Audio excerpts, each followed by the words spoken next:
No, my son plays for Gettysburg. Oh, which position?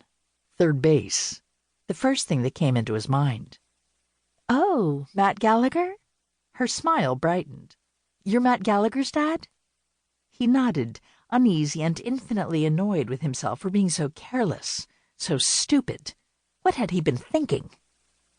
Do you know Matt? He asked casually. No, but I know of him, of course, since he won the batting awards and all last year. That sort of news travels in Little League circles, as I'm sure you know. Well, I sure won't tell him that. He relaxed somewhat.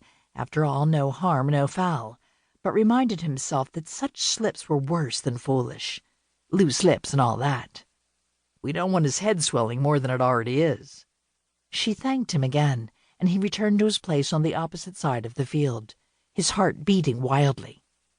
Her eyes were so blue, her hair so soft, so blonde. There was just something about blue-eyed blondes.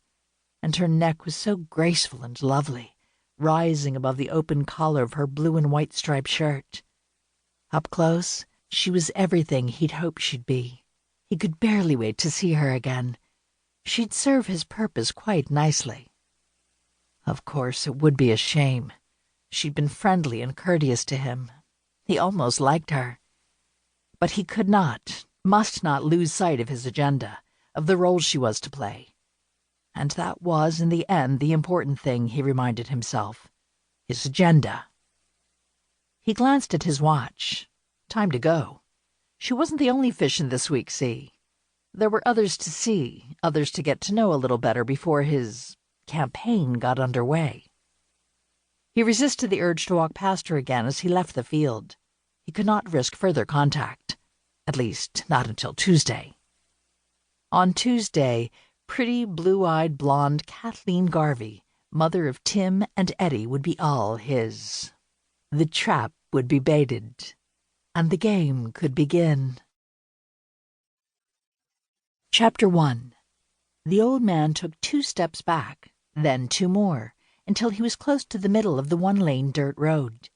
There he stood, hands on his hips and a scowl on his face, watching the painters tuck the last of their scaffolding into the rusty bed of an old pickup truck of indeterminable color.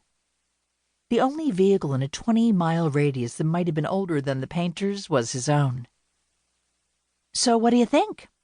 The young woman stood on the bottom step of the front porch, the smile on her face a sure sign that she had a pretty good idea of what her elderly neighbor was thinking.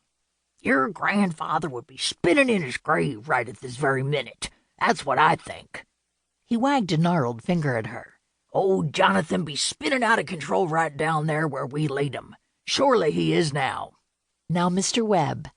Kendra Smith bit back a grin and forced her most earnest expression. "What is it that you think my grandfather might object to?"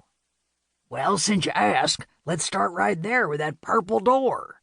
The cigar that Oliver Webb held jabbed at the air in the general direction of the house that was the object under discussion. "It's called aubergine. It means eggplant." She came down off the step to stand next to him. "Fancy word for purple." He all but spit out the word. "What in the name of the Jersey devil were you thinking? Painting the house green and the door purple." "I was thinking that the house has spent all of its 200-plus years painted white." She tucked an arm through his. "I was thinking it was time for a change." "House is supposed to be white, maybe," Oliver Webb said, perhaps a little less bluster. "If, in fact, they need to be painted at all." "I like it, Mr. Webb." Kendra tilted her head as if to study the paint job that had just about all of the 147 residents of Smith Forge at the fringe of New Jersey's Pine Barrens lingering at the counter in McNamara's general store for an extra 10 or 15 minutes just to talk about. "I like it a lot." "Be suiting you, then," he grunted, and she knew he was softening, just as she'd known he would. "Suits me just fine." She smiled, disarming him. "Huh."